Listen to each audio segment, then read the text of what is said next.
Now, some years ago, within spitting distance of the stadium, 4 Londoners formed a band to speak for their generation. They eventually spoke for 2. Now they sing to save a 3rd. Please welcome The Who!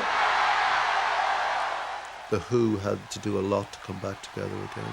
Pete was on the phone to me, I remember once, for well over an hour, asking, you know, exactly how I was going to do it, what I was going to do with the money, how did the trust operate, what was it for exactly. Suddenly everything went black. All our screens were blank, there was no power in the outside broadcast van at all, and we had no idea what was going on. We didn't know whether it was just a van that had gone down or whether it was a wider thing, and with a degree of controlled panic we rushed outside and found that the whole of Wembley Stadium had gone down, not just ourselves. And so there were no pictures going out to the world from Wembley. The emergency light goes on, and I've never actually seen so many hands and heads and legs and everything leaping all over the place.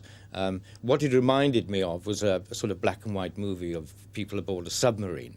That's what the image that it created for me, with engineers shouting instructions, XD4 off, D43 or whatever, a language that I didn't understand, except for one thing. One engineer looked at me and said, "Don't touch anything," as if it was my fault that, you know, that I'd actually created this blackout. And when we found the fuse, it was the most enormous thing I've ever seen. It was like a glass tumbler full of sand with this enormous wire going through the diffuse. And it gave me an opportunity of having a little wee-wee, actually, because I hadn't had one for about 10 hours at that stage, so that was quite handy.